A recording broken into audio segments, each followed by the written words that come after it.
Hello everyone and welcome to the RTA Season 34 Legend Tournament. My name is Evan and with me at the virtual desk, it's Topa V. What's going on, Topa? What's going on, everyone? I'm super happy to be here. Stoked for some amazing games. We have Legend Tournament Season 34. That's a lot of seasons, but the games don't get any worse. Yeah, dang Skippy, dude. It's a lot of seasons. It's a lot of time that we've been doing this, chat, where we've been taking the top 4 people from the RTA season and making them fight in gladiatorial combat to find out who will walk away as number 1 with their names stamped firmly in the Hall of Fame of Summoners War forever. It's going to be a cool tournament, right, Topa? Yeah, definitely. We have, at least one new name that I didn't recognize there in the mix, and as well as, 3 returning legends. So, maybe they'll be gatekeeping that one new player here, but we'll see how it all plays out tonight. Yeah, that's super true, dude. It's a really steep competition in here, especially if you're the new blood. It's going to be a big one, guys. We got the likes of Pooh here. We got Tars making a return as well. We have Diligent coming back too. It's going to be really fun. And of course, guys, y'all know how this works by now. I should hope so after 34 of them.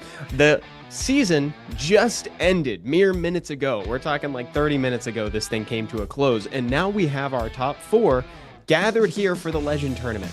And over the course of the night, we're going to find out who our number 1 legend is. There can be a lot of G3s, but there can only be one legend. And the way that we're going to carry it out is via SWC mode. So that means that we have pre-bans in order here. We also have a best of 5 in the semifinals and just a second best of 5 there in the finals as well. We got a 3-match show tonight, so we're going to be really quick.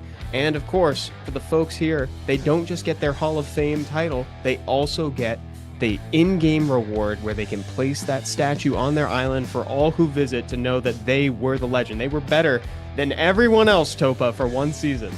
Yeah, and next season, everyone's going to be seeing that too. They're going to be seeing that purple star next to their name once they do match up against that. And we also have that Underworld Pathfinder Art Master skin, which is looking so cool. You guys may have seen that in the intro if you got here early. But yeah, look forward to, all of those rewards, and hope everyone in chat also secured the rank that they were going for. As Evan mentioned, the season did just close 30 minutes ago here. That's one of the coolest skins I've ever seen in the game. Congratulations to everybody who closed with a new rank, by the way. I think that's a really good thing to shout out there, Topa, because just about 8 hours ago, you and I were streaming, doing some wings live, trying to get a new rank. That was really fun, dude. Yeah, definitely. The last day of the season can definitely be a bit stressful, but it's also a lot of fun, getting those clutch moments, getting those final games in. And, these players also got their final games, and some of them were playing up until, almost the buzzer here. And, Diligent may have not even expected to qualify this tournament, as, we had a player drop out due to personal reasons. We did, yeah. So this is the top 3 and the 5th. From the rankings, guys. Yeah, and like you said, some folks were streaming all the way up to the very end. We were watching the SWC 2024 champion Kelly and Bao's stream up until the very end. Now here is 5th place in the ranked season, Diligent. What do we know about Diligent, Topa?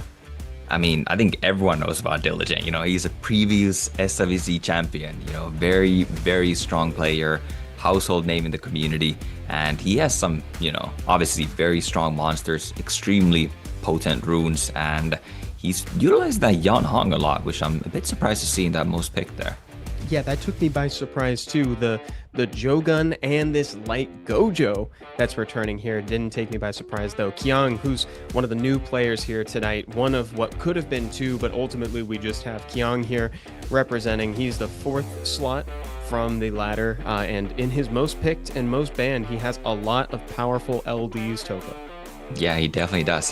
We've seen a lot, the meta is not necessarily so LD heavy, but those LDs definitely do help. And if you have them, you want to be using them unless you're Pooh and you're playing all elementals. Yeah, it's pretty indicative of the world that we're in right now. The RTA meta has definitely skewed to be in favor of a lot of elementals. I mean, that Jogun we were talking about moments ago has a super high win rate, like one of the highest, if not, I think it might be the 2nd highest win rate, but his pick rate is off the charts too, man. Yeah, Jogan is a very meta-defining monster this season, especially paired with that CR as well, or other speed leaders like that Fire Megumi. But Tars also here, utilize that Jogan CR. two top most picked monsters for him. That combination is just so deadly. It's gonna feel so bad if Jogun's in the balance patch. I mean, he will have earned it. He will have earned it, but it's like, you know, he steps one pinky toe back into the limelight and they take it away from him again because he's been waiting a long time to be relevant again. And to your point earlier too, Topa, there are a suspicious amount of SWC champions in the running today. Yeah, there definitely are, but many of them are actually out of the tournament. You know, in that first match, Tars versus Diligent, neither of them are in the running this year. But, you know, they still, obviously still at very, you know, the pinnacle of RTA here, making it to Legend Tournament. And they're going to be duking out in round one. What a treat that's going to be.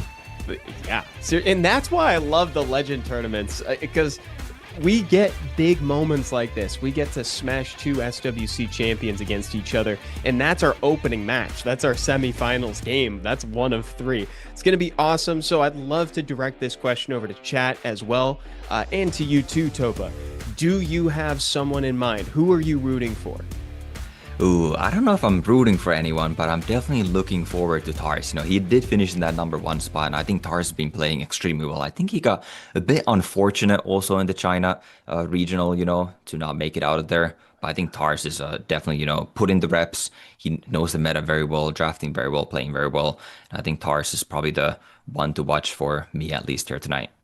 I think that's a really good call. Yeah, that open qualifier, dude, that did things to people's predictions that we've never seen before in SWC, dude. I had it picked that Tars and Lest were going to make it out of that. Holy heavens to Betsy, I was so wrong.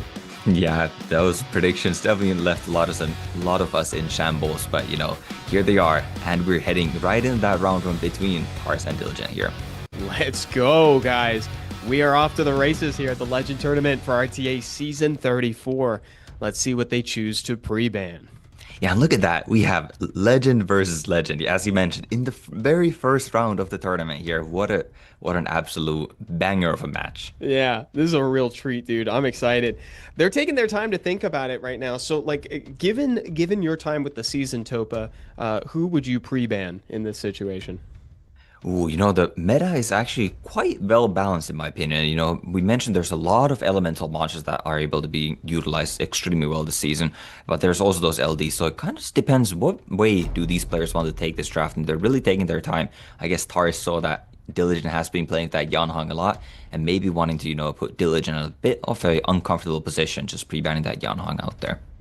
Good choice. I mean, I'd imagine that this first pick here is probably going to be Oliver. Oliver's sporting the highest play rate in the entire season, followed up by Ciara for another speed lead for Diligent, as well as Jogun, who we've already talked at length about.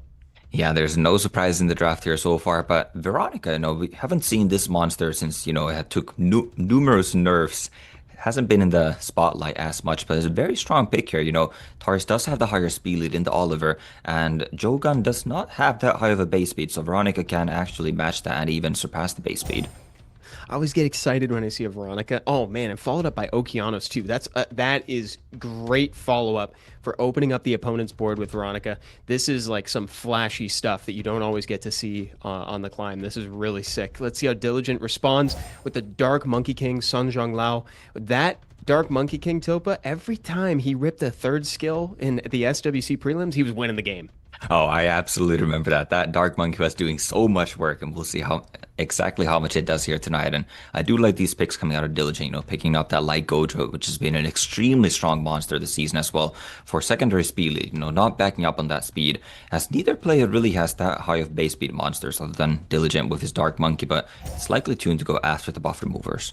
Ooh, well said. And now here's Tars potentially giving up that turn one. He doesn't pick up that second speed lead here, so he's just got the Oliver. So he's basically, so if Diligent is so inclined, if he wants to make this a race, he could just ban out the Oliver and see if he's trusting his speed that much. Yeah, a bit surprised to see Tars back down here. You know, he does have the higher speed lead as well as the highest base speed in the Veronica. Actually, like Gojo does have a slightly higher base speed than Veronica. But with that speed lead advantage, I thought that Tars would have pushed that further. But maybe he doesn't have another AoE buff remover to back that up. And Diligent now rounding out his draft with, yeah, a third speed leader. Really making sure that he gets a speed lead in here in that Nephthys. Yeah, he says here, you might have dropped this one, Tars. I got you on this. Okay, so the Verd is gone. Tars taking the speed lead that he wants. And here we go, guys. Set number one in our first matchup here. Diligent is taking turn one. That is an extremely fast Light Gojo, but really not doing much there, only removing a couple of will runes and not getting any absorption like Veronica. So Veronica does cut in and manages to remove the will off of everyone and reset everyone. What a great answer to the Dark Monkey King. Just make sure he doesn't have a cooldown to use when it gets to his turn. Perfect. Wish I could have thought of that. Yeah, that is very fortunate coming out of Veronica. That is another shortcoming of Veronica sometimes, is that, you have so many accuracy resistance checks that you're almost bound to miss one. But when Veronica doesn't miss, I mean, we see what happened here. This game is already over. Yeah, there you go. Q1 up. That's 1 in Tarz's favor. It's best of 5. So we're going to have Diligent get a little chance to understand his opponent a bit more here. So yeah, that was a tough call there. I'm the way I see it, Diligent pretty much, I don't know. We'll see how he wants to adjust this. Topa, do you have anything off the top of your head that you think he could maybe improve in the second game? Well, I'm not sure Diligent really needs to improve anything here. We saw him actually take the turn 1 there, which is very fast like Gojo. Having or being at a disadvantage there, 9 speed on down on the leader skill, but still taking that first turn. It's just unfortunate that Gojo was not able to connect as much as he would have hoped. So, I don't know, maybe with a little bit of better luck with that Gojo S2, I think Diligent would have definitely taken that game. So, I'm not sure he needs to adjust. I think just get a bit luckier, I guess. I suppose so. I mean, we had a comment in chat, someone saying, "Oh, Veronica hit everything, nerf her." It's like that's kind of been the trend with Veronica. Like you said, she's taken numerous hits in the past. Yeah, I mean, I mentioned that during the game too. She has so many accuracy resistance checks. There's 8 of them, right? Every single unit on Diligence side did have immunity, and every single one of them got that immunity removed and got that cooldown increased. And there's double accuracy check both times. So even at a 15% chance, you're actually favored to, miss on one of those at least. It's very true. We'll see how these ban priorities shift up in this one. Jogun's soaking it up, and so is the Dark Monkey King. I think that's basically Tars admitting that the same game plan for dealing with the Dark Monkey King won't work again. Yeah, it might not work again. But also interesting is that Diligent is now pre-banning the Jogun. Diligent was the one that drafted Jogun in game 1, but I guess now he knows he has first pick. He's taking that Oliver, taking that advantageous speed lead, but Tars responding right back with the Sierra and that Veronica. Whoa. Oh, whoa. Are we doing this? Oh my gosh. I think Tars is having some fun here. He's definitely having some fun. Either, just flashing monsters or, bringing out some tech that we definitely were not expecting to see. The Light Cobalt Bomber making an appearance here in Legend Tournament Season 34. He's cooking with a bomb comp. I mean, we know that bombs are really popular this season, especially with the prevalence of things like the Gianna-Ciara combo, but that is notably not Gianna. Yeah, that is definitely not a Gianna. As you mentioned, Tars does have a Gianna available, but instead he goes for the 4-star bomber. He does have enough buff removers. Both the Veronica and the Chibu are AoE buff removers, and we'll see. This was a very quick draft. Who will take the turn 1? I mean, it's definitely Diligent with that Light Gojo again. Yeah, we've seen how fast this thing is by this point. He successfully steals the immunity off the entire team. Here comes the speed buff as well as the defense boost from the Laura. Cigar is quick to be able to increase the cooldown time, making a comeback from SWC 2024 from downtown, baby. Diligent locking it down, securing a point on the board. Wow, an extremely quick match again. I think that was a swift Cigar to actually be able to follow up there. That was quite surprising to see. But, we saw the difference here in this game. Gojo did his job. Gojo landed those pushbacks, and I mean the game was over the other way this time. So, yeah, dude, to your credit, you called it. You said Gojo got the turn 1. He just needs to do what he needs to do. He needs to push back attack bars. Like, man, when it works, it really works well. Yeah, but what about that Dover? I mean, unfortunately, we didn't get to see any Dover showcase there. But he made it in the draft. Obviously. Tars did not have the speed to back up that draft, but I saw the vision, had he gone first. But he also knows that he's not going to be going first, given that Diligent outsped him even on a lower lead, and that Gojo still made it through the draft. Exactly. It's like we've seen this situation play out when Tars had a 33 lead. It's like, and he still got outsped by the Light Gojo. So I guess what we can all kind of just rest assured with here is that it wasn't the Dover's fault. So if he wants to run that back, I'd be down to see what he's cooking up for us. Finally, Veronica and Light Gojo end up in the pre-ban. Yeah, finally the Light Gojo ends up in the pre-ban. This monster has been just easily outspeeding Tars, which is very surprising. I'm quite surprised that we have not seen a water monkey or, any super high base speed, like an Efna come out here yet. But both, players are getting one of their AoE buff removers banned out here, and we'll see how they adapt. We'll likely be going in this Oliver into the CR Jogun response. Yeah, I don't want to be. Oh my goodness, Topa. Heavens, dude, you're a prophet. Look at that. The Shiho pops up in that second pick slot. This is going to be the game where we start seeing different drafts because of two critical units being in the pre-ban. So this might be the most varied out of the games we've seen so far. Definitely, yeah. We're starting it off, with that very classic Oliver into the CR Jogun. But yeah, now we're almost seeing like the somewhat of a holy trinity here this season in that Oliver, Shiho, and Okeanos and Diligent now responding with that very fast Laura we saw in the last game, as well as a Fire Megumi making an appearance. Oh, and he's thinking about redacting it and taking it back. Yeah, and it's the Ciara Gianna. We ran into a lot of these on the ladder when you were doing your wings earlier. Yeah, we definitely did. This combination has been haunting me all season, but a bit surprising to see Diligent go for not one, not two, but three AoE buff removers, and he still has one pick remaining. So Tar is really just capitalizing on that, going for that turn one, picking up a Sonya now, as well as that Fire Megumi, and Diligent with, three AoE buff removers wasn't enough. Let's pick a fourth one. Yeah, no kidding. So wrapping up the side of Tars over there, that Fire Megumi at the end. I'm a big fan. I actually really like the Sonya pick because Sonya puts so much pressure on the draft. So it's like Diligent is in a place where it's like, okay, do I trust that I can either make it through this? Do I trust that I can outspeed, do my thing, or do I just want to ban out the Sonya? But I don't know if the Fire Megumi is exactly what I wanted. But I don't know. What do you favor here, Topa? Yeah, I do favor Diligent's side here, and he has so many buff removers, and well, no ban on the Sonya. I can't help but wonder, is there a Sonya trap on Diligent's side? But even if you lose a monster, I feel like 3 monsters might just be impactful enough to take this game. Yeah, let's see. This is exactly what we were anticipating happening. You let the Sonya through. Oh, but it's Sonya proof. It's a Sonya proof Ciara, Topa. Yeah, What? there it is. Now we know why Diligent let that Sonya through. No problem, can't kill anything, and that makes Sonya a very useless monster. But Megumi getting that clutch 50-50 strip and the stun there. Oh my God, that was awesome, dude. Because you also know that they're gonna want to go for the Ciara. There's so many mind games at play here. So now this is very much Diligent's game. Let's see what he does with this opening. Yeah, well, Diligent actually didn't get that much going on here in the tournament. Tar's getting that very clutch stun on the CR really denied Diligent a lot of tempo here. Does get the Laura skill 3 off. A bit surprised to see that Oliver did not go for the reset on that monster and opted to go for the CR instead. And that Laura damage is a lot. Oh, that was a weird amount of damage coming from Laura. That felt like a Nikki skill 3. That was wild. Yeah, that definitely did. But Okeanos is still standing, and even at 10% health, he's just as effective as at full health and getting that full team stun there now, locking down the team. Sonya is coming right back, and Tars is not looking so bad after all. Yeah, look at that. Dang Skippy, dude. You give Okeanos an inch and he takes a mile. That AoE stun is now giving Tars the opportunity to take this game back. Not quite enough to take down the Okeanos, though, and Sonya confirms the kill on Laura. Yeah, Diligent definitely needed, a bit more juice, I guess so to say. There's just way too many buff removers on this side and not enough control. Yeah, you called that from a mile away. That was great. And now this more is going to come crumbling down, and Jogun on his own is not enough. Suddenly, Tars is at game point.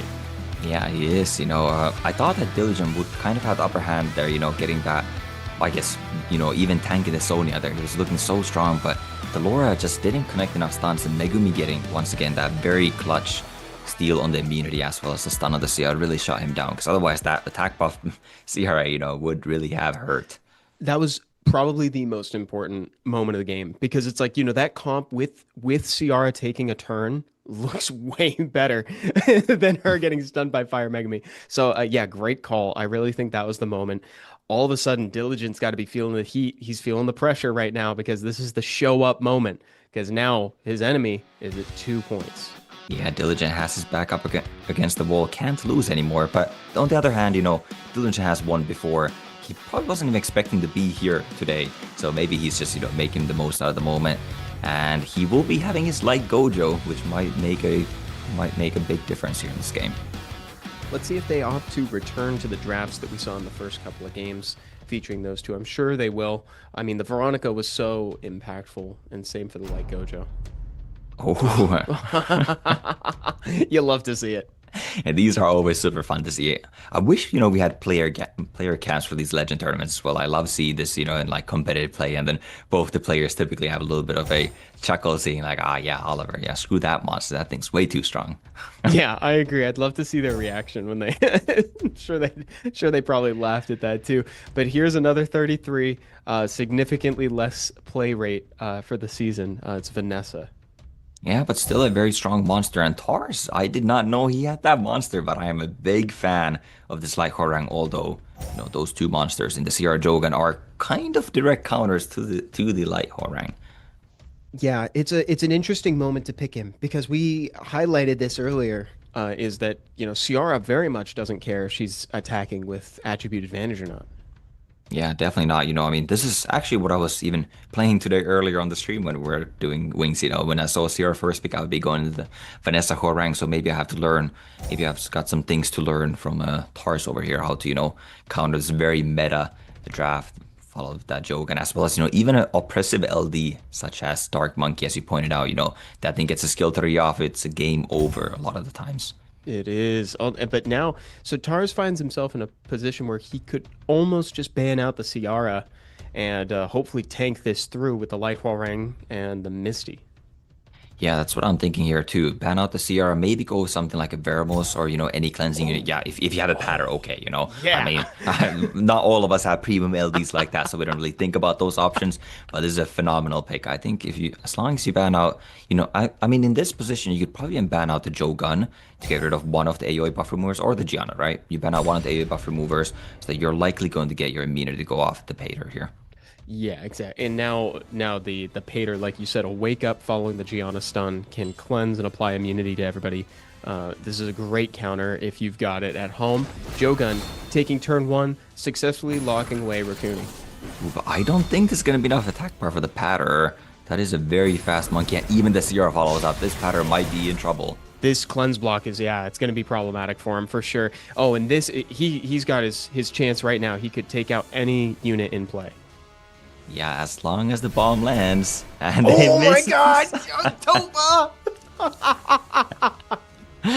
A little bit of a caster's curse there, maybe, but Diligent getting the violent proc there too, and he's still looking very good with that cleanse block. But the Patter actually, would normally get rid of all those card control debuffs, but that cleanse block is going to be preventing that, and that is a lot of damage still coming from Diligent's side. Oh yeah, tons of damage coming from downrange here. Everybody's still alive though. No kills left, and also Light Huarang is still sitting at about 55% HP. So we'll see what can be done here. But now Ciara's got a second chance at that bomb, and this time it's gonna land. Oh, and the Ciara is very proc happy there as well, getting another violent proc, getting rid of that Patter here. Now the monkey doing a lot of damage on this Misty. Yeah, and the arsenal is full. Lamila dumps everything. This is starting to look like one of those trailers for Summoner's War where it's just Rakuni taking the heat from everything somehow. Like, yeah, that was awesome. That was a super fun game to watch, dude. Yeah, Rakuni definitely showed up a bit late to the party. He was in the scroll the entire time, and then he gets released from the scroll, and it's where's my team? He's like, what I missed, guys. That was awesome. That was a really funny game. I really like what Tars brought to the table, but unfortunately, this is just adding more fuel to the fire of like how the Dark Monkey King uses skill 3 and then just wins. Yeah, I actually forgot about that cleanse block on the Dark Monkey skill 3 there for a while. So, maybe a Veramos would have actually done a bit better there, could have be able to cleanse that. Although I guess you would have been stunned, so you wouldn't have gotten the attack bar. That's just, it's just very difficult draft to fight against. And I personally feel a bit validated, right?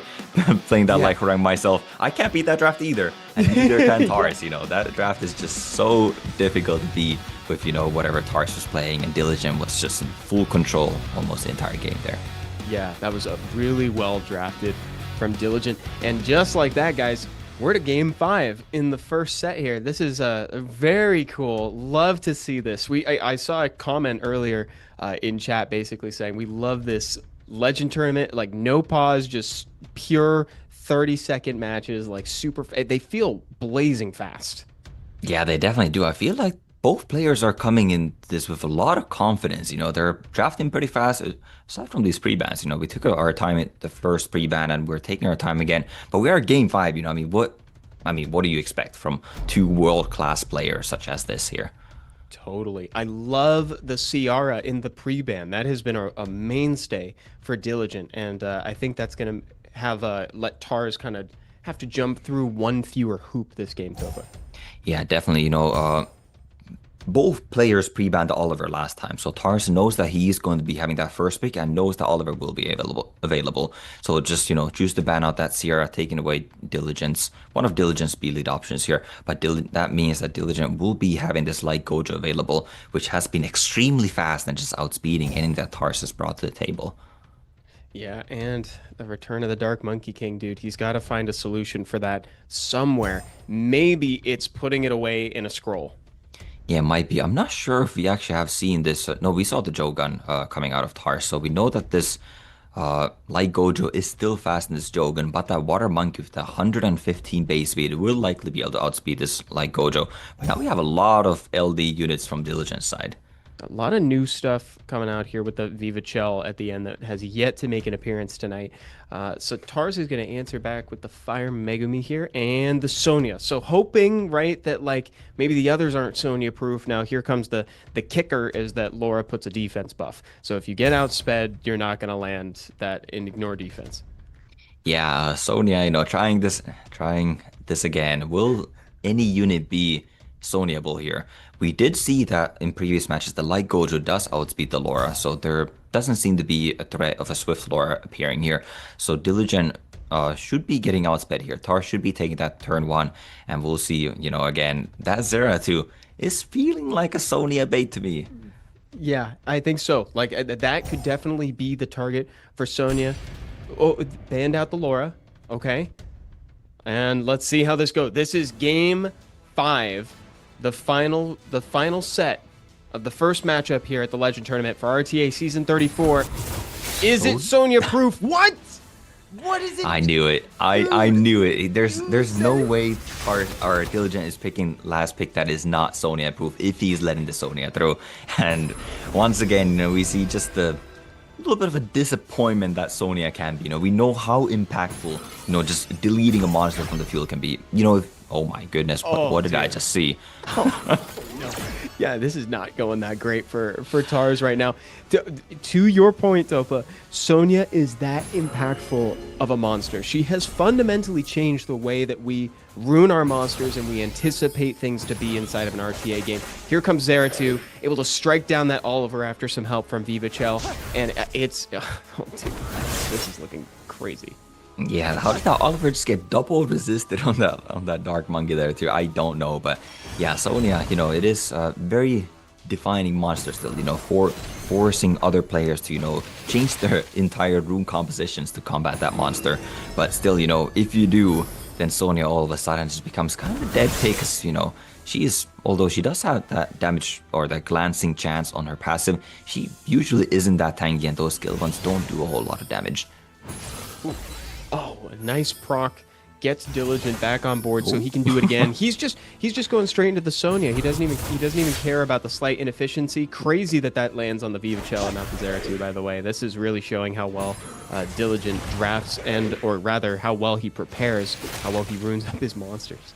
Yeah, that is crazy that, now on the second try, Tars, or third try, I suppose, we failed in the CR, we failed in Zeratul, but now third time is the charm. He finally finds a monster that this Sonya can land on, and this game is not over yet. Dark Monkey does have skills available, but that Water Monkey is very well protected here. Yeah, I can't help but feel like I think maybe the Zeratul should have gone on the Shiho. I mean, like there's some funny stuff in there, right? The Zeratul can just kind of poke at the Sonya, and it's like, oh, it's pretty funny. But like I think the Zeratul should have gone for the more reliable crits. Yeah, I definitely agree with that assessment. Sonya, I mean, if you were able to get a crit there on the Sonya, you probably would have been able to kill it. So it's, obviously in hindsight, it's easy to say, yeah, okay, we missed our crits on the Sonya. But had we landed, right, Sonya would have died, and, well, this game's still over. Zeratul takes a turn, just going to delete the monkey, and Diligent will be moving on to the finals here. Wow, well played from Diligent. Coming back from a deficit there.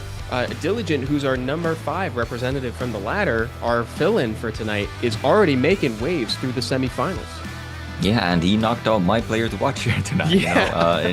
In Tars, he was, I guess who I was feeling the most confident in, in Tars. But yeah, I think Diligent, ultimately did just draft better, play better. Like he really had that. He even had an unfortunate game one with that light go just not connecting at all. But he did almost very similar type of draft in that game too.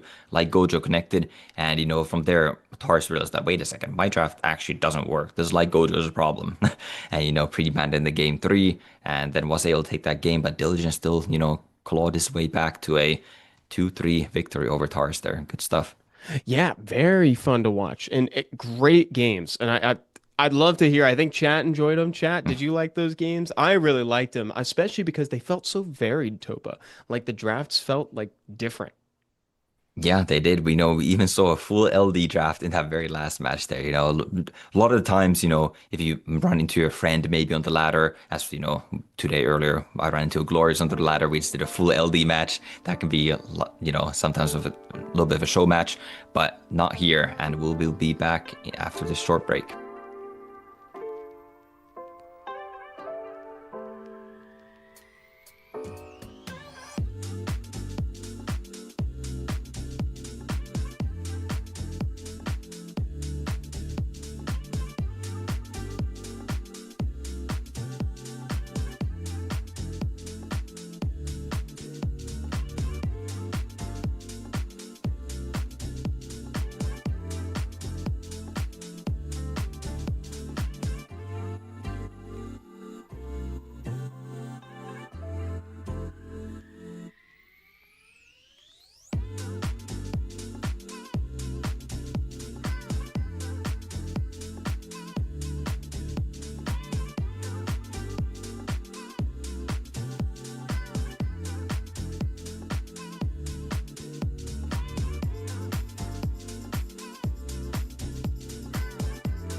Hello and welcome back to the RTA Season 34 Legend Tournament, where Topa and I just finished watching a blazing fast first semifinals match between Tars and Diligent, Topa. Yeah, we did. That was, electric. That was very energizing, quick pace match that, may have come down to a one flat attack grind there at the end.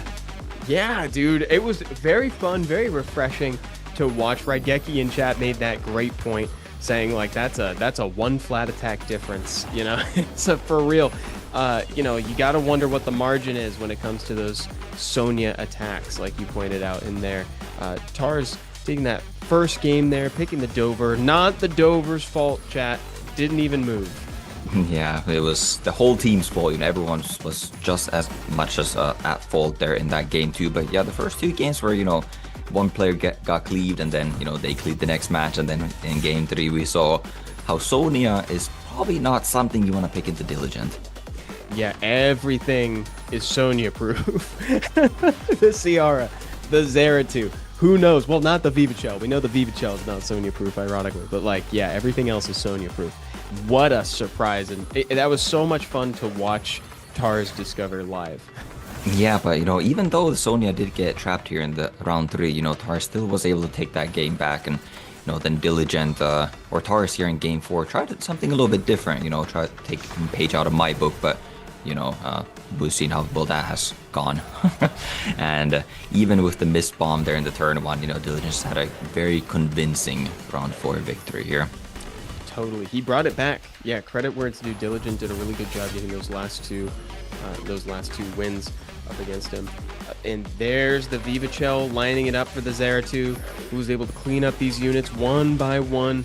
It was a really flashy first semifinals game.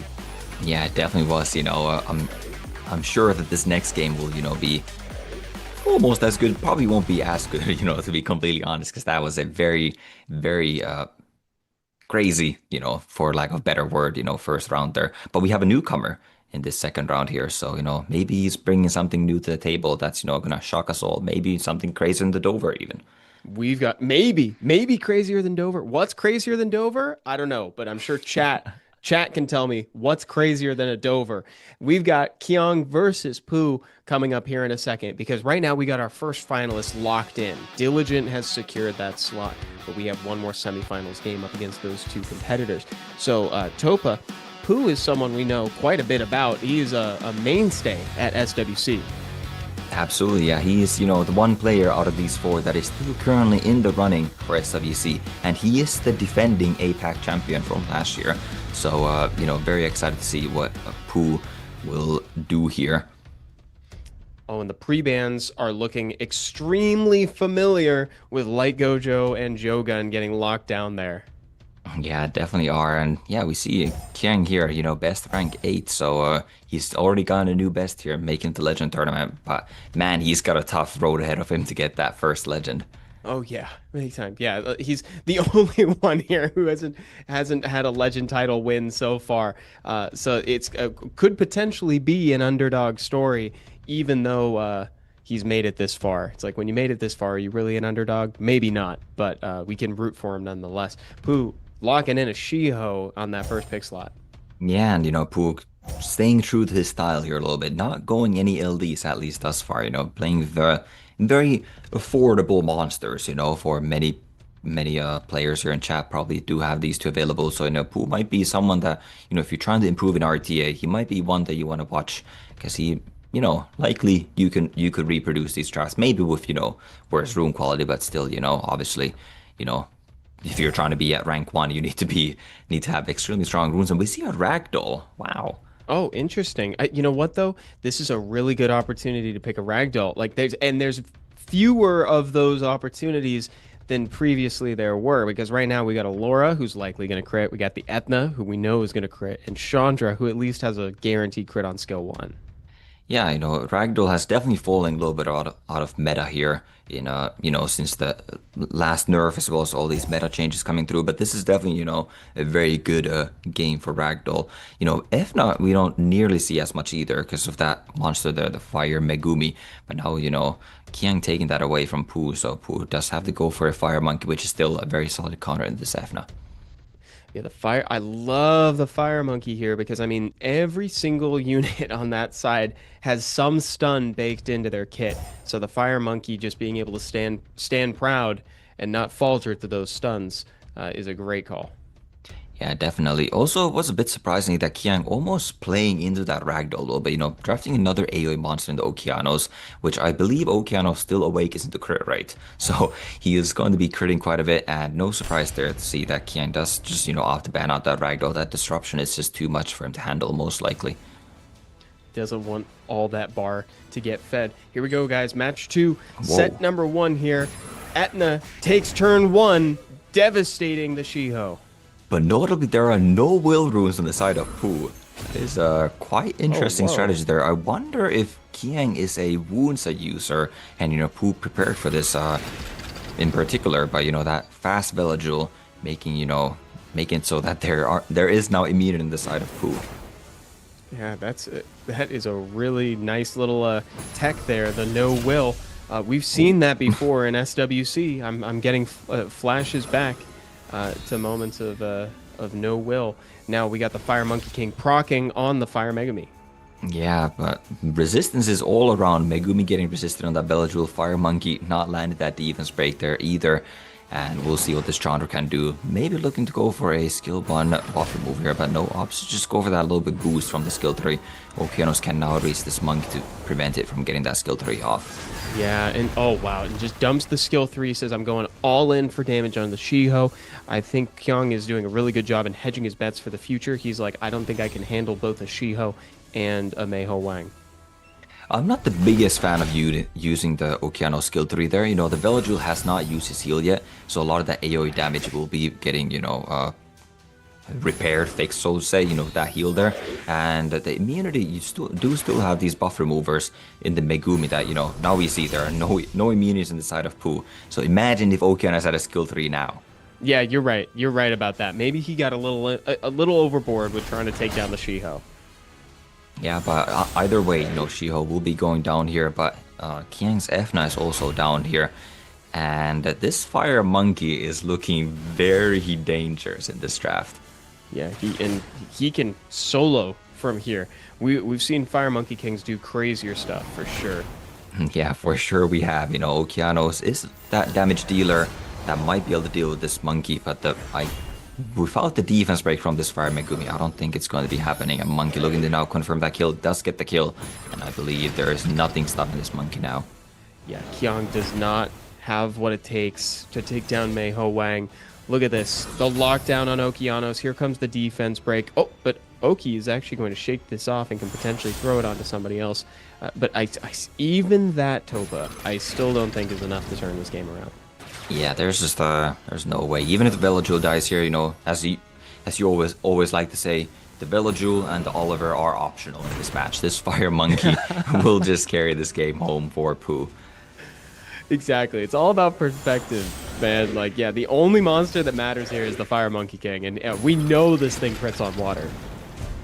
Yeah, and Qiang doesn't even want to see it. He knows it too. That thing will crit him, and it will take down the Chandra in no time. So he just concedes the round 1, and maybe looking to bring a little bit more damage in the second round here to deal with those bruiser options that Pooh is able to bring out. Well done, Pooh, getting that first round win.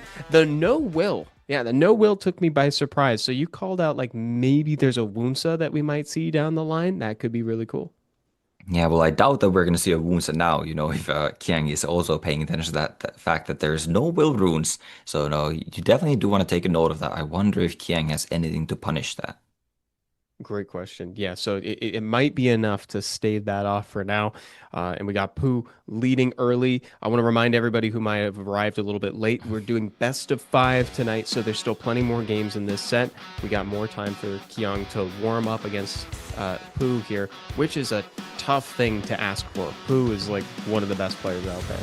Yeah, he definitely is. He did drop the ragdoll in that match, so to be fair, he didn't go full elementals there, but he is utilizing a lot of elemental monsters to get to this point. And even in the draft, we saw Diligent in the first round in the last game going for all 5 LDs, and that's not something that's like completely out of the ordinary at this level. So seeing someone, only drafting one or, zero LDs a lot of times is quite impressive. Oh yeah, I thought your comment was still very, it held true for sure. Because I mean, clearly the ragdoll was, also optional because he got banned out and didn't, and he still won without it. So it was also like one of the rare opportunities where a ragdoll is very good these days. Those are fewer and farther between. Yeah, they definitely are. As a ragdoll owner myself, you really don't see those games very often, but we'll see how Pooh adapts now in this game too, Definitely looking to change things up, just stealing that Fire Megumi right away. Qiang bringing the heat, like Gojo and Tian Lang at the same time, looking to soak up some of that attack bar that the Fire Megumi is trying to gain. Yeah, Tian Lang, a very solid counter against his Fire Megumi. And, I mean, Tian Lang just counters so many monsters in the game, right? Like, even, the Shiho skill 2 kind of gets countered by Tian Lang. Beljo skill 3 gets countered by Tian Lang, There's so many skills that incidentally have a little bit of attack bar boost, and Tian Lang loves all of those. He counters so much, and you spoke his name, and here he is, the Shiho in that third pick slot. It's fun to see the Lamila back again. We're seeing less Velasca. I don't know if these players have Velasca, but at least Lamila is still here. Yeah, Lamille with that skill 3, multi-hit, provoke, branding, it's just quite strong. And, I was going to mention that Lamila is actually, I feel like she kind of rose to popularity to counter all these Josephines, right? Because Lamila doesn't actually have any CC, so it doesn't activate this Josephine passive. But we spoke a little bit during the break as well. Like, I feel like Josephine is kind of falling out of meta a little bit. But now, even though the counter is there in Lamila, Qiang's still picking up that Josephine. You made a really good point. With the rise of popularity in Jogun and Ciara, she is less impactful for sure because, she will wake up, she'll get a shield, but a unit will be taken down by the Ciara bomb. Yeah, and wow, Pooh now picking up a Riley. That is also a monster, that is a monster that everyone will definitely have access to, a fusible monster, very free to play monster there, and a monster that we don't usually see at this level of play. But I do like a Riley pick. I am kind of a Riley enjoyer a little bit. I think she provides a lot of sustain and can be very annoying to take down. Riley is like the queen of heals, one of the most aggressive sources of healing that's available to everybody inside the fusion hexagram, like you said. So, and this is as foretold, Topa. You said that if for folks at home who want to look at an all elemental draft, this is it, dude. Even featuring a fusible Nat 5. Yeah, there it is. And Qiang does seem a little bit flustered here. He almost ran out of time with that last pick there. And I am not a fan of Zibala here. I mean, maybe are you looking really to ban out that Riley? No, but like Zibala really does nothing into Riley except almost just like feed her that, skill 4 totem. Yeah, this is a little exactly because ultimately you can't put on cooldown what does not have a cooldown. So she's going to get her skill 4 ASAP. Let's see, we're actually seeing some will on this side. Here comes Etna starting off the game the same way, but doesn't quite cross into that 50% threshold to get the guaranteed stun. Yeah, quite unfortunate there. I mean, I doubt Pooh's monkey is built on any sort of resistance, so that is likely just a 15% chance to get resisted there. But, that happens, as we have definitely seen in past games, and, we'll see in future games as well. Shiho now able to take that turn, gets the stun, but Riley is going to be able to cleanse that provoke off that Lamila. Gives the turn of cooldown time back to Josephine. Here comes the cleanse. Yeah, I couldn't help it. Qiang looked a little unsure of what to do on that turn. There wasn't something super effective to do with Zibala, but then again, I don't know if we were that big of fans of Zibala to begin with. Yeah, I think this draft is just so favored for Pooh. Like this fire bike is going to come with the skill 3 now. That is going to be a dead F now. That is doing 9,000 a hit with the help of that branding coming out of Lamila. And how do you have enough damage to kill through this Riley at this point? I'm not sure you do. I don't think so either. I honestly, I hate to sound like a broken record, but I think Shiho can do it alone. To be honest, we're getting to that point, and he doesn't even have to because everybody's looking super healthy here.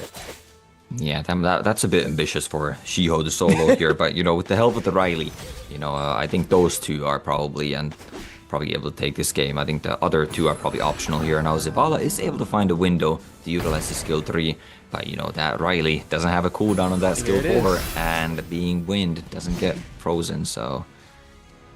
That was the moment you called. Zabala's going to feed her the fourth skill, and it's exactly what happened. We're going through the motions right now. Pooh doesn't want to do anything too drastic because you know there is a little bit of danger in a defense break from a Tian Lang followed by a Josephine. You know, she procs into you after he sets up Def Break. There is some danger here, but Pooh pretty much has this in the bag. Yeah. You know, if you have a defense break in RTA, you have damage. It's, you know, kind of my thing to say, but you just don't probably have enough damage here. Like, you don't have enough burst. You would need this game to go on until maybe, you know, 40 HP down, 40 attack up. We're at 20 up, 20 down right now. And with, you know, your limited heals on the Zibala, I'm not sure if you're Qiang, you're going to be surviving up until that point. Right, exactly. And now the defense break is down, and I think I'm sure Qiang is probably not much longer for this game here. He's probably thinking about what he wants to do in the next one. Yeah, maybe trying to take this one kill before he goes out here, but Riley says, no, sir, my whole team will be making the finish line. And there we go, Qiang, you know, concedes that round 2, and Pooh has that very dominant showing here once again. Really well done. He's at match point. He's got that 2-0 lead right now in this best of 5 series. Dude, that Riley is so fun to watch, man. Like, I hate it when that happens to me if my opponent ever has had a Riley back when she was popular. But like I said, aggressive heals brought the whole team back up to pretty much full health. Yeah, she's a very frustrating monster. If she gets those violent procs, she has a lot of heals. So yeah, that Lamila was probably at 10% health. And then with one Riley proc, she was probably at 80, 90% health. So that really just goes to show how strong Riley can be in the right draft. And credit to Pooh for, you know, finding that right draft here. He's good at that. Good at really seeing the moments where these monsters can shine. You know, he did that with the Ragdoll last game. We credited him for that too. He saw all the crits, so he's like, okay, Ragdoll's real good. He sees all these moments where it's like, okay, well, Riley can just heal up my team. Throws down a Riley. Both are getting more unorthodox these days, so that was really cool to see from Pooh. Yeah, definitely exceptional drafting coming out of Pooh here. So Qiang really needs to step up his game. You know, he definitely looked a bit, you know, shaken that last match as well, so he really needs to lock in now because, well, it's do or die for him. He's got his Gianna back. Let's see what he can do with it. Jogun and Light Gojo are back in the pre-ban like they were in the first game, Topa. Yeah, I hope that we're not running back to game 1 because that was extremely favored for Pooh once again, but we'll see what Qiang, you know, hopefully is changing up here a little bit. Probably going for that Laura first because still as it did get banned in that match, and that's exactly what he does. Yeah, it just go with what works. If you know that it's going to soak up the ban, that's great. That means you get your other 4. Yeah, but Pooh, I mean, probably just going to respond with the same picks here. I don't quite remember what they were in that game 1, but they were effective. Yeah, Fire Megami, I think the Fire Megami was one of them. And here comes the Shiho, which was definitely the other. Yeah, Shiho making, you know, Pooh really liking the Shiho here. But we also do know that the Shiho is not on will runes. So we'll see if Qiang picks up on that. But no, he's going against this, going into a slower draft a little bit here with that Tian Lang, you know, trying to counter that Megumi again. And Josephine, you know, I do like a Josephine pick into a Megumi and a Shiho. And now the age-old question. America's favorite game show, is it Sonya proof? We'll find out momentarily. Pooh bringing the heat. Yeah, is it Sonya proof? That might be the question that, you know, Qiang is wondering here too. Like, does he, maybe these monsters are Sonya proof, and does he have, you know, a couple other picks that would be able to withstand this Sonya? But he definitely needs some sort of damage here to, you know, take care of this Misty in the game as well. And Etna is making a return. She has I mean, she's repeatedly taken turn 1, and that's great, but she hasn't necessarily done what she's needed to do. And she missed that stun the second time, though the Julienne is really flashy. Yeah, Julian, we don't see very often these days, but that is a monster that is definitely Sonya proof. You know, you cannot heal that thing turn 1. And yes, you mentioned we have seen this Efna take turn 1, so we know that Efna does outspeed the Shiho if they're on equal or no leads, but that is another speed lead coming out from Pooh. Picking up a Fire Yennefer, which does have an Oblivion to counter this Julianne. How funny that we ran into one of these earlier today too. Yeah, that's a good answer for what Qiang is bringing. Yeah, Pooh, once again, just finding that very niche pick and somehow, some way has it ruined, for this exact moment to go. And, I am quite a big fan of that Fire Yennefer here, I gotta say. And I guess Qiang does not have Sonya-proof monsters on his side as that is his ban. Yeah, it is not. It is not Sonya proof. That's the answer. Here we go, guys. Potentially the last game of the set. Pooh sitting at match point. If he wins this one, that's it. And outspeeding the Etna this time. Yeah, that speed lead obviously makes all the difference there. Getting that stun on Tianlang turn one. Josephine, maybe has something to say about this. Probably looking to provoke that Fire Yennefer. No, but goes for the Megumi instead. Yeah, and Etna's looking at those buffs. She's like, those look real juicy. I'd like to have those for myself. Yeah, it does get those buffs, but not dealing enough damage there. And I believe this is why I would have gone for the Fire Yennefer, because now it lands a Oblivion on that Julian as well as spreading it to the Josephine. But missing the defense break, and Julian might be able to get out of this Oblivion. Yeah, actually, yeah, one proc is all it takes, and he can. Well, he doesn't even need it. He doesn't even need a proc. He's Ooh, just does the Misty do enough damage here? This is crucial. This has to kill, and it does. Oh my word! Just making the Julienne look like not even an obstacle. Yeah, really, really making it like that. Tianling did get a couple nice stuns there, but I still think that, Qiang should have really focused that Fire Yennefer. It is a monster that we don't see very often, but I think it should have been respected in this game. Dang Skippy, dude. Yet again, he finds that moment where this monster is gonna shine. I'm really impressed by Pooh. Yeah, I mean, this is kind of what we know Pooh for, drafting a lot of these. Well, I guess he does have an LD here once again in the Misty, but come on now, I mean, everyone's Misty, so that doesn't count. So, very utilizing these elemental monsters to their fullest potential. Yeah, finding those niche picks that are working so well. True, and it's a Hall of Heroes, so yeah. So you too could potentially have a Misty if you need one. And here it comes. He can clean up the kill here, potentially. Oh, just shy on the Tian Lang damage, an overestimation. But this is still looking very much in favor. Yeah, getting a bit greedy there, maybe, not killing off the Efna, but actually just knowing that since the Efna is slowed, his Misty is going to be lapping that monster. Misty does gain that speed, and Efna with the slow, just not able to move. And, once again, we have a couple optional monsters, and then we have a Misty on the field. This is such a great showing, dude. Poor Qiang, just no passives in play with all these passive monsters. Pooh making it look easy with a 3-0 in our last semifinals game. Yeah, that he did, Yeah, poor Qiang, made it all the way to Legend Tournament this season. Still improving his best score by quite a bit, but he really ran into a very stacked matchup here, in Pooh. And then, obviously we have Diligent waiting in the finals, and that is now going to be quite an insane final between Pooh and Diligent. Yeah, what a stacked finals, guys. This is awesome. We keep saying it. This is why I love Legend Tournament. This is going to be so cool to see. So really well done to Pooh, and also to Qiang, like you said, for making it here and pushing his boundaries. He's made it further than ever before. His previous rank finish was 8, I think. Absolutely, yeah. Not many players make it to the Legend Tournament. So, even, although Pooh made it seem a bit easy, Qiang there, but, anyone in chat goes up against Qiang, you're probably going to be looking like, not much of a matchup against him. Top 4 is still a incredible feat. And, but we're looking forward to these finals now between Pooh and Diligent. They have a little bit of history. Pooh knocked out Diligent from the APAC Cup in the first round last year, Evan. Wow. So this is almost a grudge match. Like you said, it's got history to it. So this is going to be an opportunity for them to work out all the emotions they got. And we have an opportunity for you guys to get some mystical scrolls. Coming up, 34 Legend is your code. You can grab some energy as well as 5 mystical scrolls. That's our first coupon of the night, just to say thank you for you guys to joining, watching the show, making this happen. I always have so much fun doing this with you, Topa, and there's so much more to go.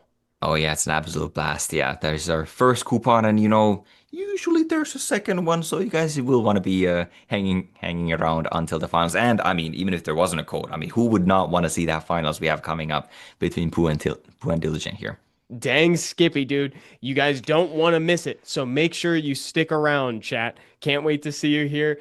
Diligent versus Pooh. Who will be our season 34 legend? We'll find out right after this short break.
Hello, everyone, and welcome back to the RTA Season 34 Legend Tournament. This time, just ahead of the finals. And Topa, what a tournament it's been so far.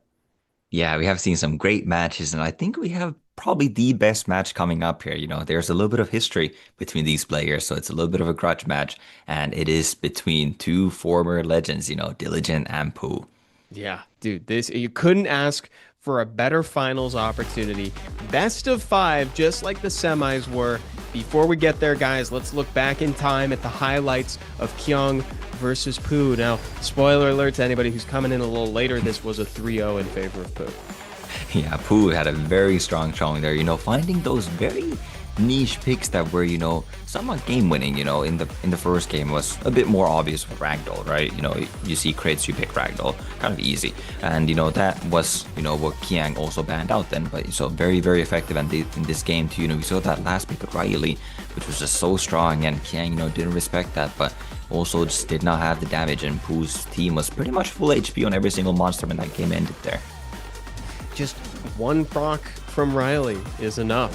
Sometimes it doesn't even take a proc. And then, of course, Pooh, naturally, Pooh had a Fire Yennefer ruined up on the off chance that you see a Julienne and a few passive units around like that. What a tech there, Topa. Yeah, exactly. Who doesn't have it? Fire Yennefer ruined up? Come on now. Everyone has that ruined up.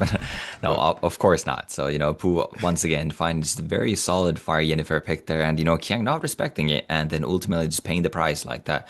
Julianne fell almost immediately in the match. I'm not sure he actually got a single attack off. I believe it was stunned and then, just died right after. So, just neutralizing that threat completely, and very excited to see, how Pooh counters maybe, a bit more premium of drafts coming out of Diligent here in the finals. That's a great assessment. Yeah, can Diligent give him a run for his money? And I would bet that he could, to be honest, because Diligent, a previous legend and SWC champion, going up against Pooh, who's the reigning champ at the APAC Cup.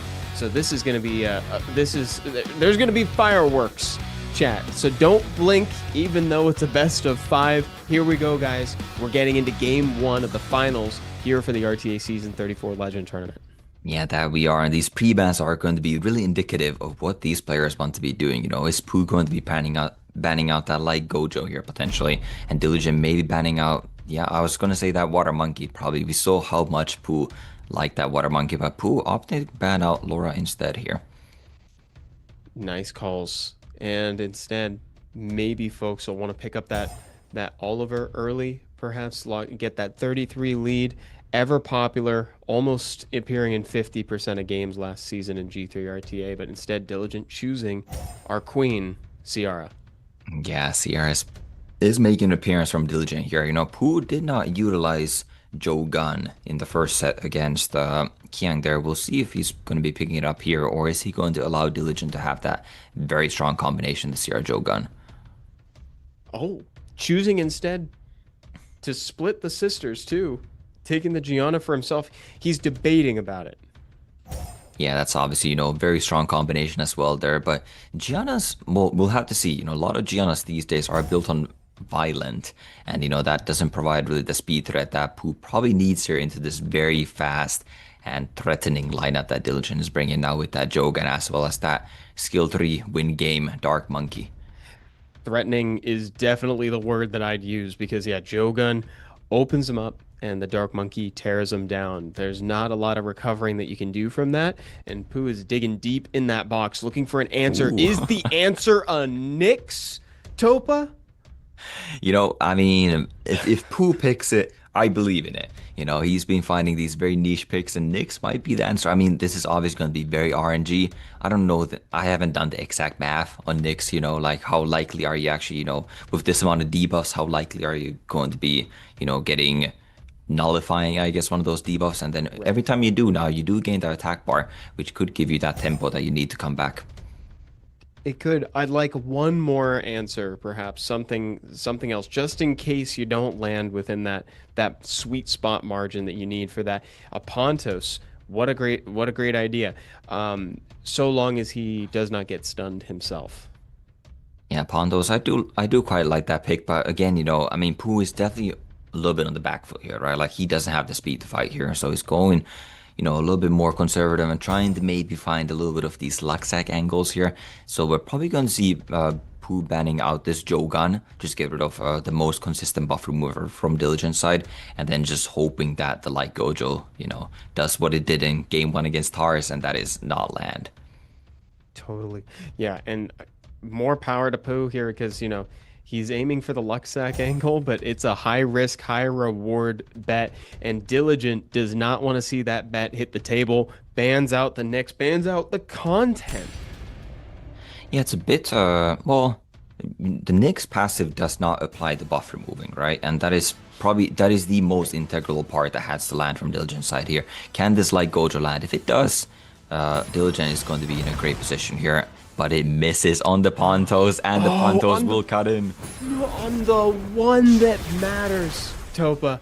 Look at this. So he's going to be able to cleanse off the cleanse block here, but the invincibility and immunity is going to prevent any shenanigans from really happening.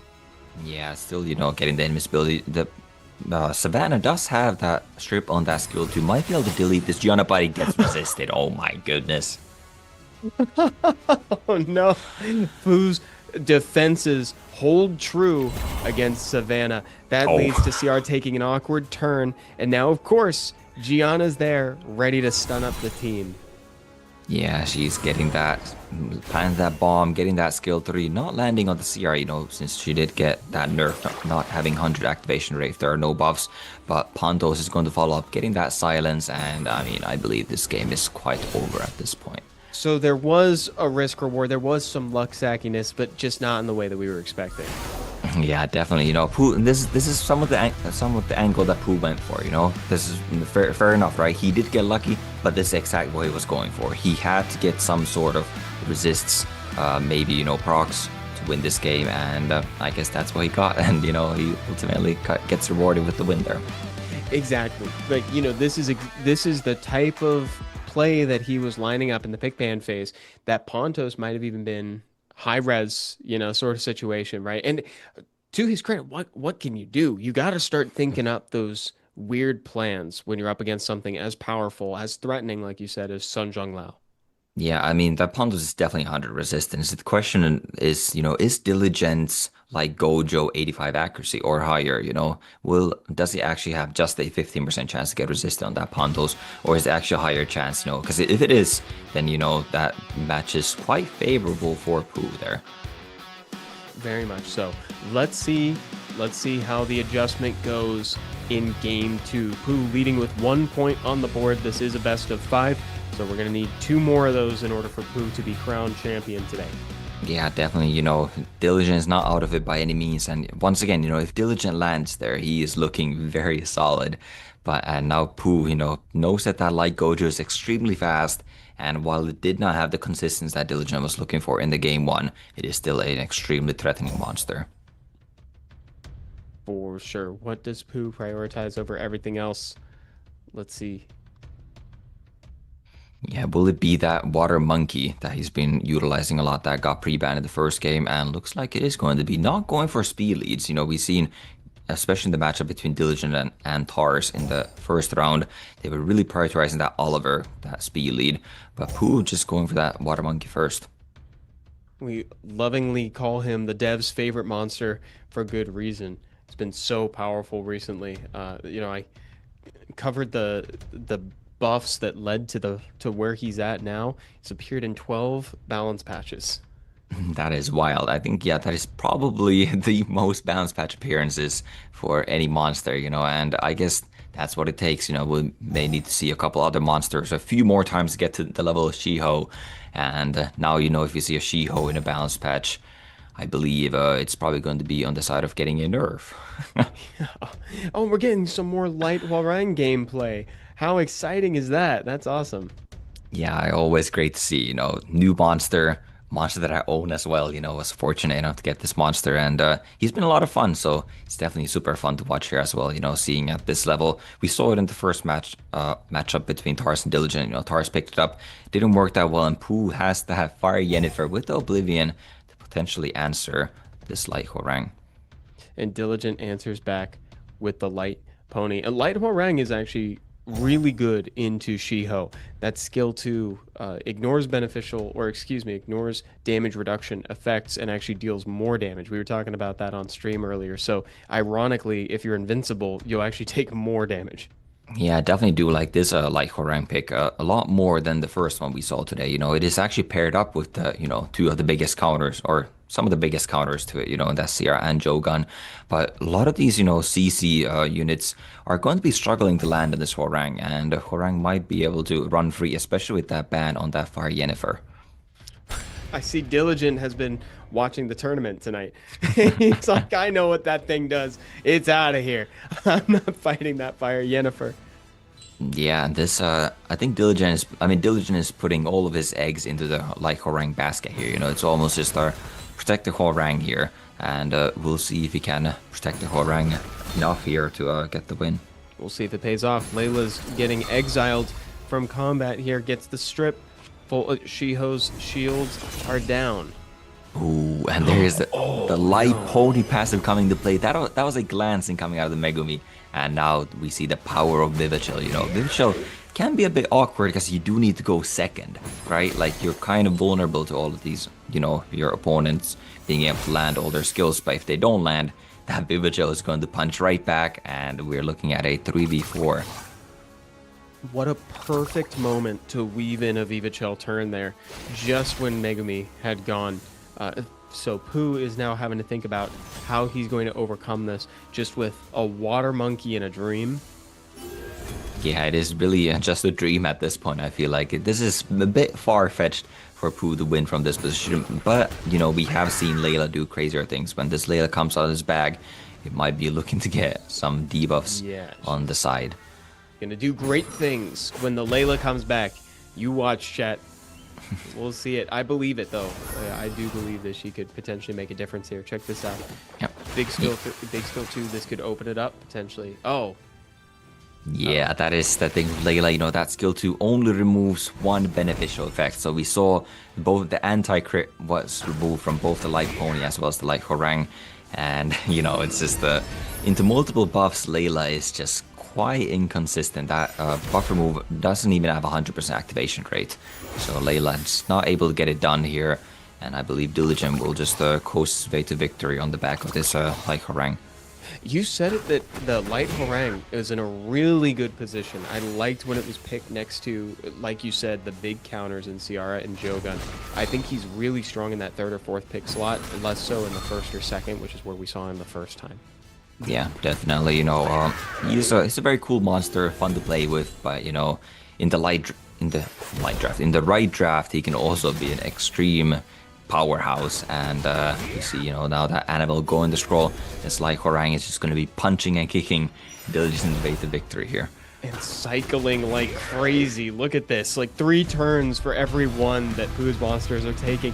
We're tied up, Topa. Look at that. Yeah, we are. You know, Diligent didn't get those strips in the game 1, but he was in full control in this game too. You know, just able to not get stunned by that Megumi. So getting a bit of luck on his side, but he's actually favored in that matchup, right?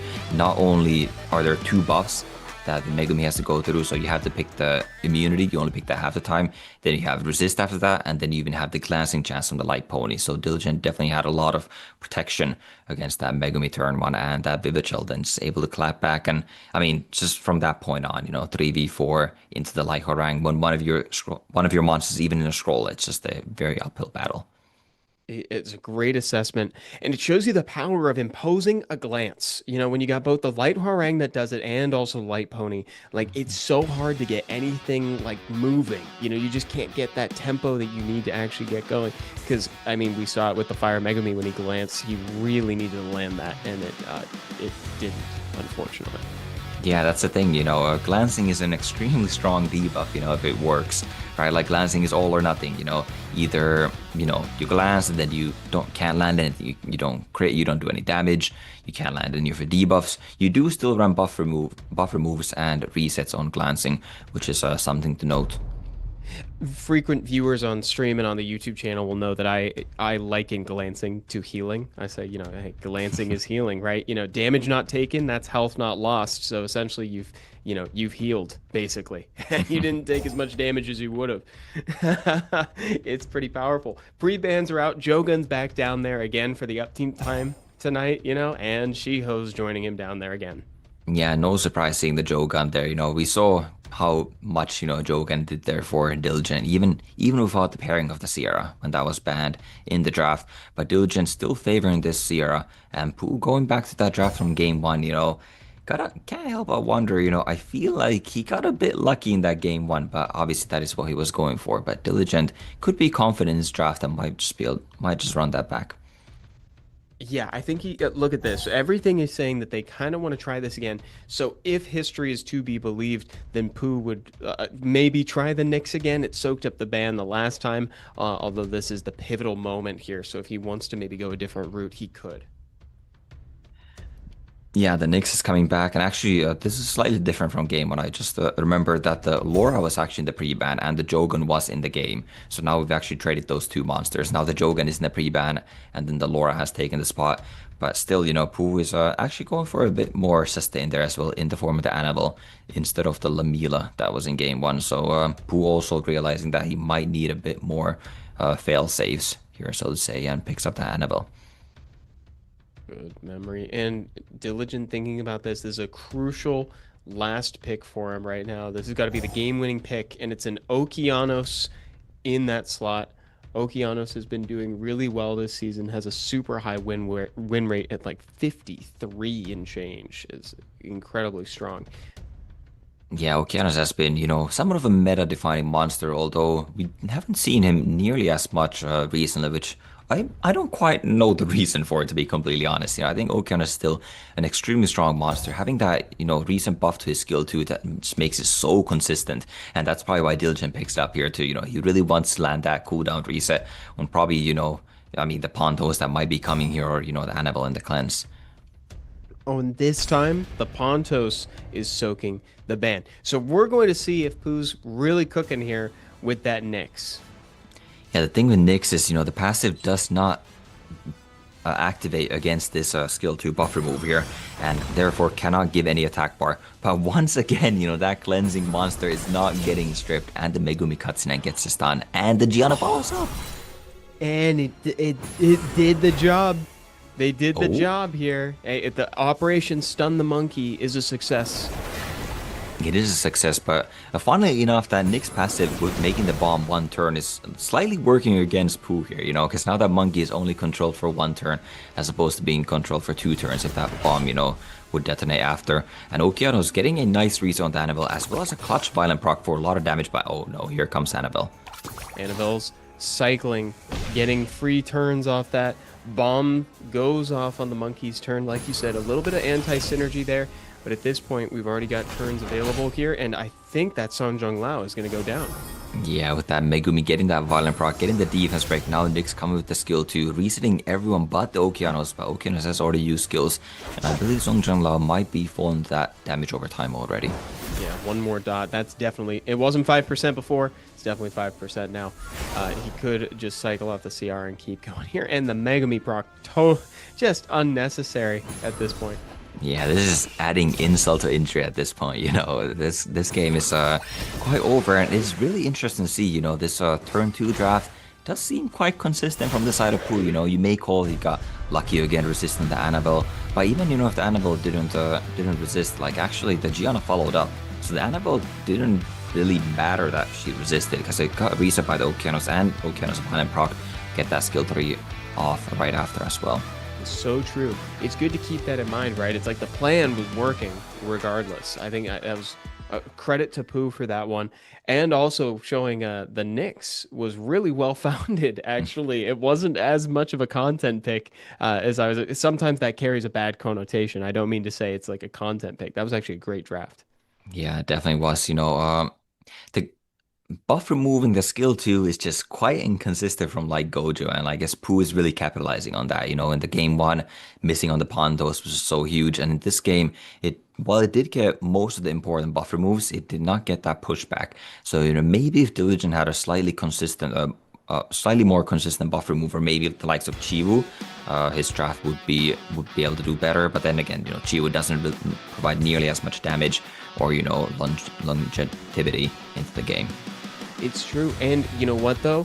Looking ahead to this next game, the Jogun's going to be back on the table. So maybe that's kind of what he's got in mind for this one. He could bring that Jogun instead, and that could be his more consistent form of strip. Yeah, definitely. That Jogan, we've seen how impactful it's been for Diligent. You know, in the game 1, he drafted it, it got banned, and he lost. In game 2, he had the Jogan, he won. In game 3, it was in the pre-ban, and Diligent once again lost. So, you know, no Jogan, no win right now for Diligent against Pooh. And, you know, I'm sure that we're going to be seeing that Diligent. We're going to be seeing Diligent draft that Jogan once again here. It's almost reminiscent of what Jogun was like on release. You know, it's very much akin to that. If Jogun's in play, that side is winning. But I think in line with this, I think it's more akin to a comfort pick. You know, Diligence draft is more around built purely for that Jogun this time. Maybe we're seeing Pooh getting that Fire Megami again, who he's been drafting pretty consistently over these games. Yeah, I really like it, that disruption coming out of the Fire Megami, but you know, with the Jogun, like Jogun is going to be applying attack buff, and Diligence units are willed up. So Megumi is once again not favored to land any disruption really on turn 1. So it's a big questionable first pick, but I mean, Pooh has been making it work very well, and he is sitting here at match point. That's a really good thing to remember, guys. Yeah, if Pooh wins this one, he's going to be our legend for season 34. So Diligent's got to turn it on right now, and he's picking Light Hwarang to do it. Yeah, I really like, you know, this is the draft that won him game 2 from Diligent. CR Jogan into the Light Hwarang and the Vivichel, you know, who really doesn't really have any way of dealing with the Light Hwarang, and that we saw how threatening that Vivichel exactly can be. Exactly, dude. We've seen that exact situation before. We saw the Fire Megami move. Vivichel weaves in on that turn. Skill 3, Song of Switch Destiny to take out the Fire Megami. I can't help but wonder if that same thing is going to go down. Now, here is a newcomer to the Legend Tournament.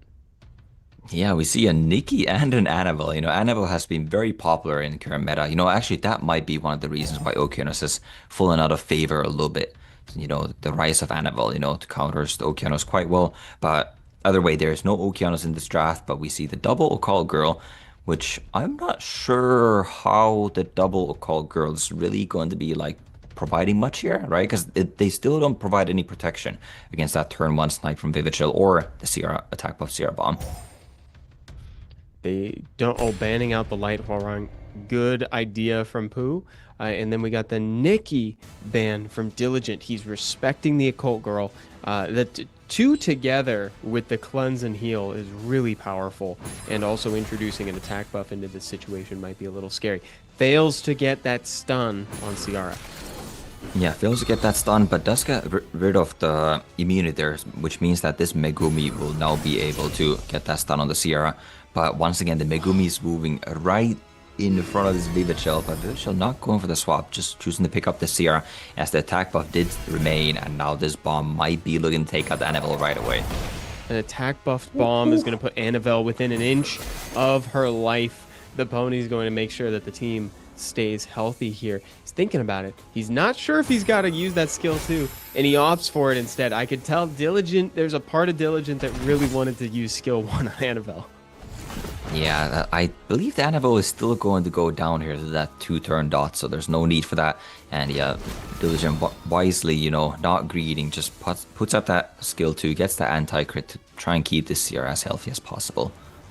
Yeah, because upon further inspection, even if she had procced, she would have passed away to that second turn of dot.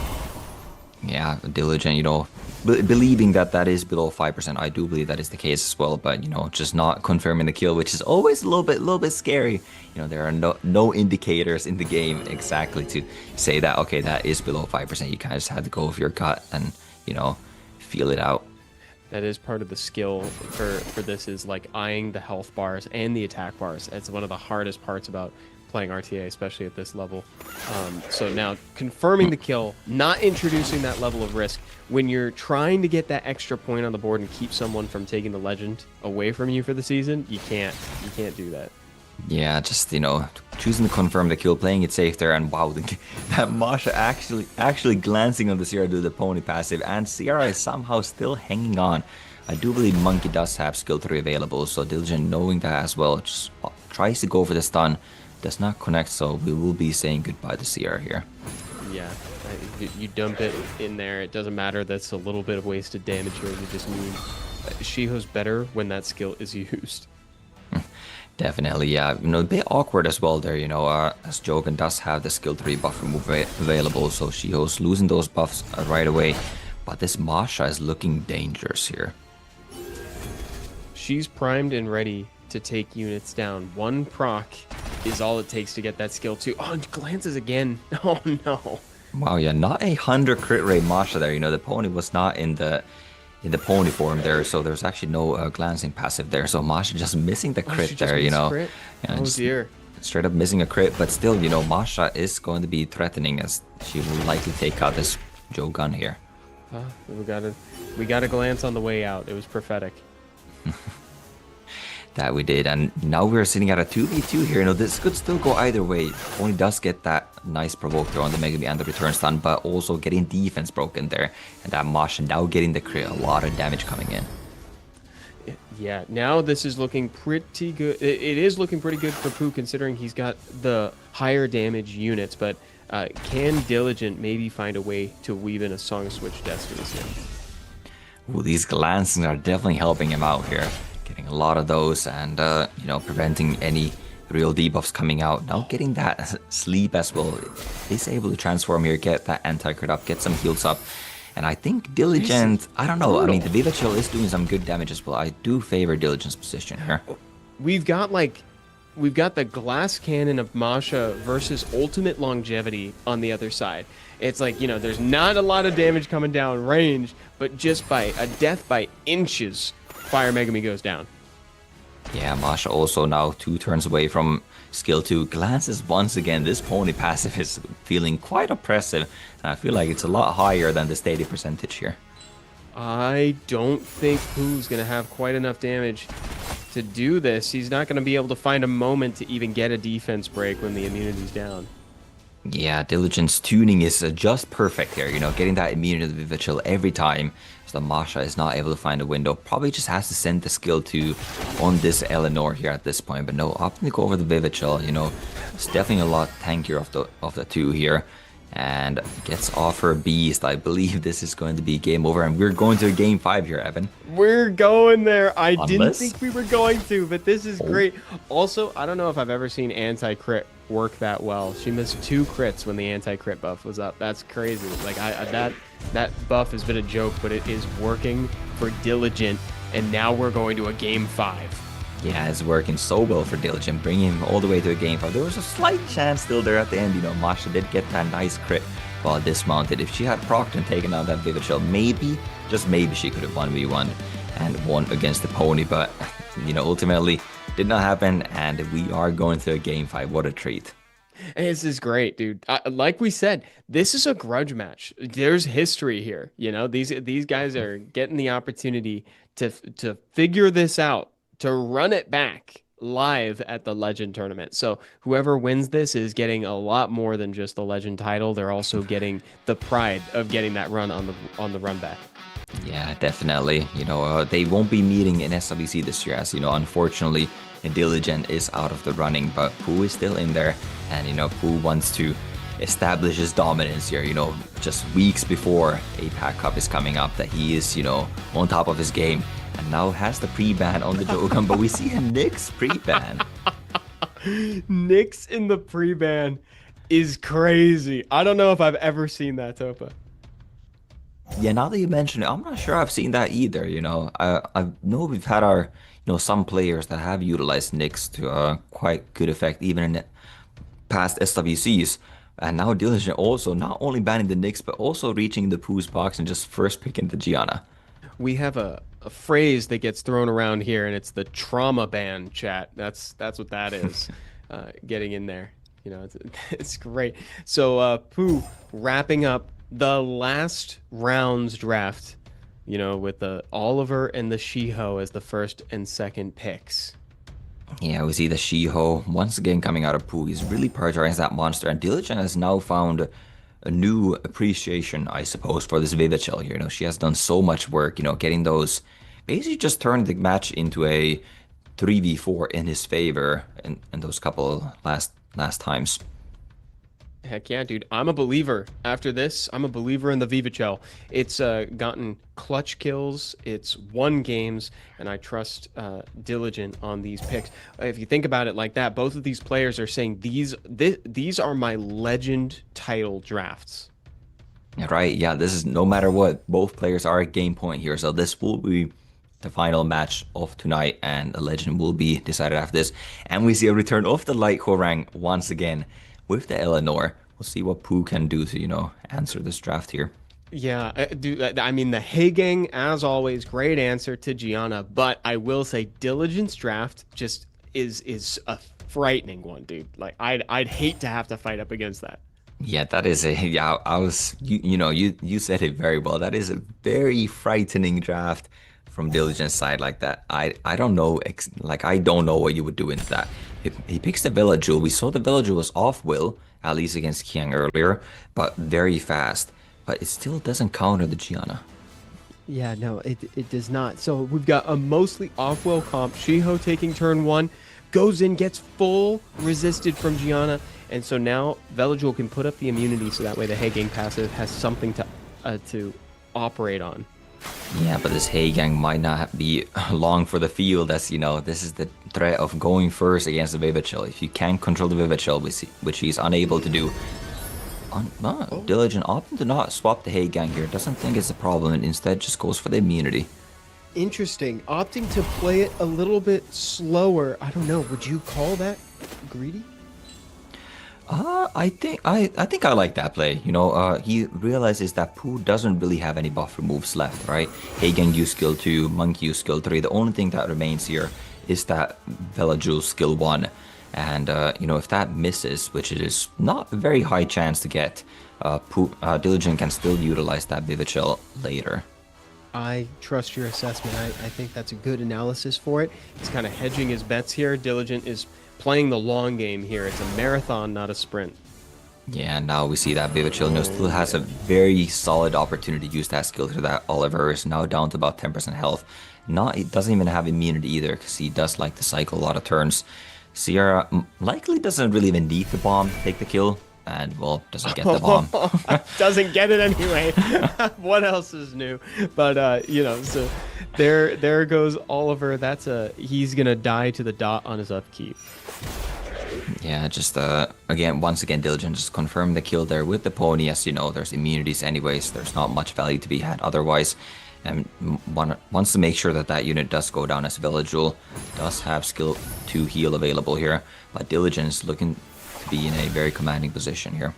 Yeah, that was probably a good way to hedge the bets too, because you don't want it was unclear if Villagul was going to move in between, and he had the skill 2 to heal it up, so it didn't die to dot. That was nice. Wow, Ciara within an inch of her life.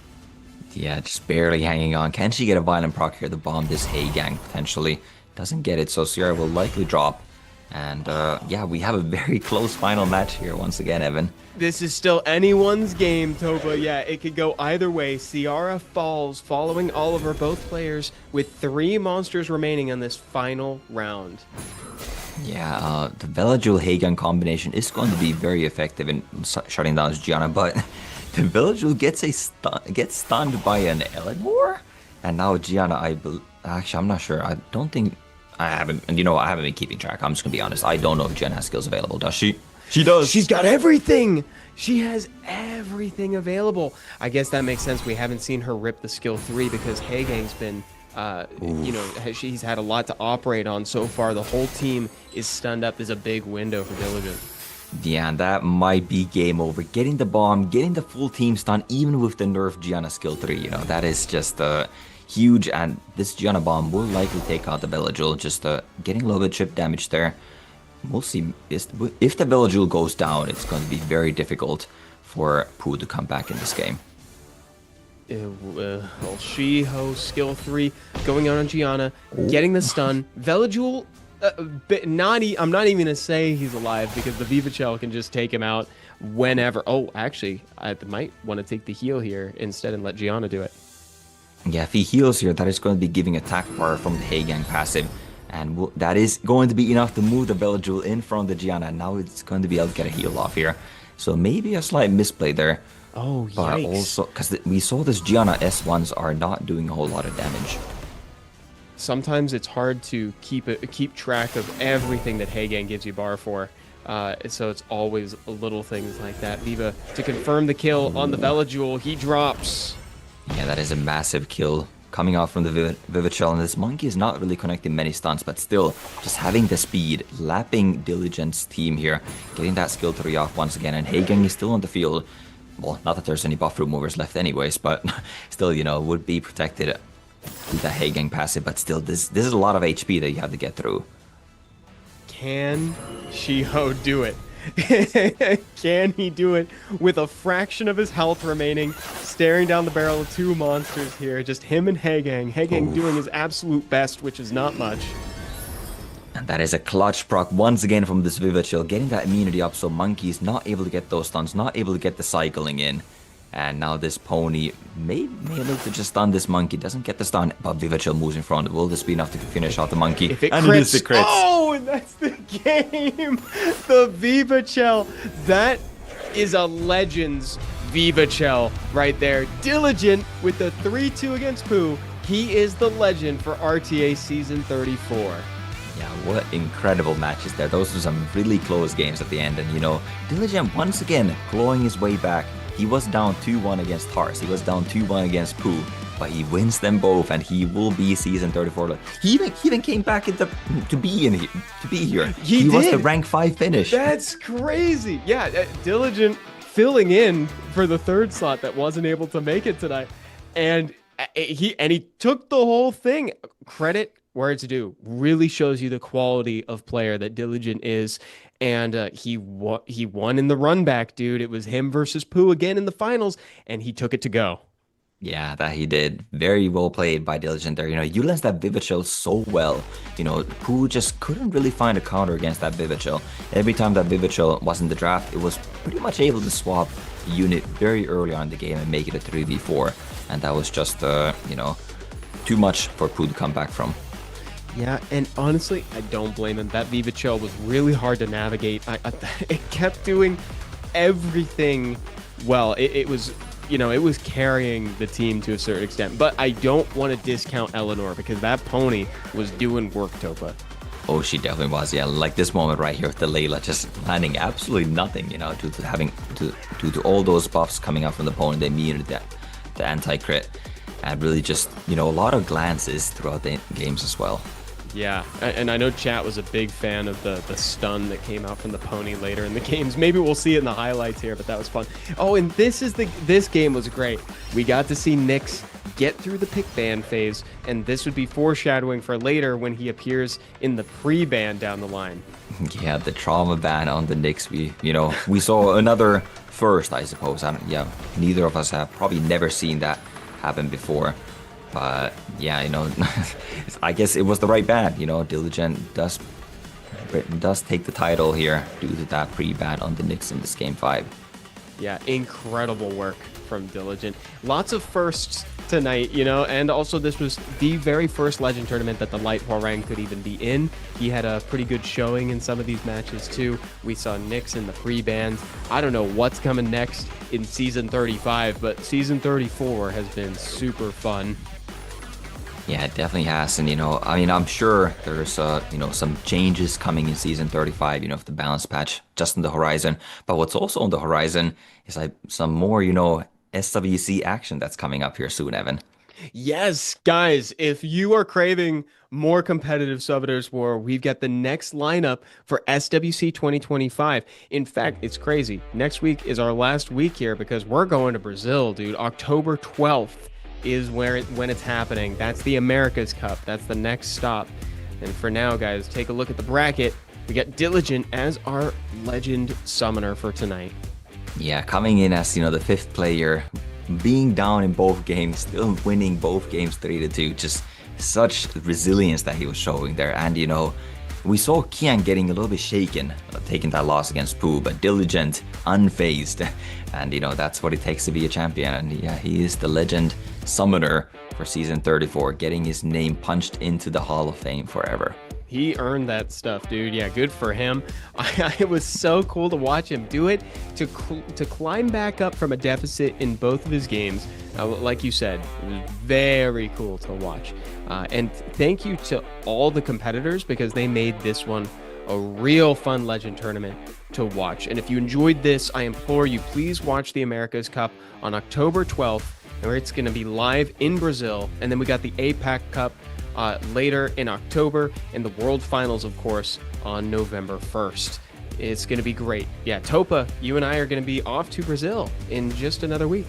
Yeah, that's going to be super exciting. There's a lot of very strong players. The best players of the Americas region, will be duking it out in the America's Cup. And in Asia Pacific Cup, Pooh is there, right? So, if, you're a bit sad that like Pooh didn't get the win here, or, just like to see more of Pooh's playstyle, utilizing those elemental monsters, he will be participating in the Asia Pacific Cup. And then obviously that all leads up to the big event of the year on November 1st in France, the World Finals.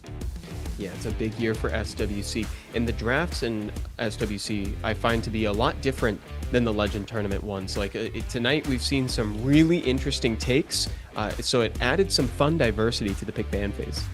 Yeah, it definitely did, and, once again, I believe there's a balance patch coming very soon. So, we can be seeing competitive play right after a balance patch, which is always super exciting because you see some of the best players in the game, see their take and adaptations on the new balance patch.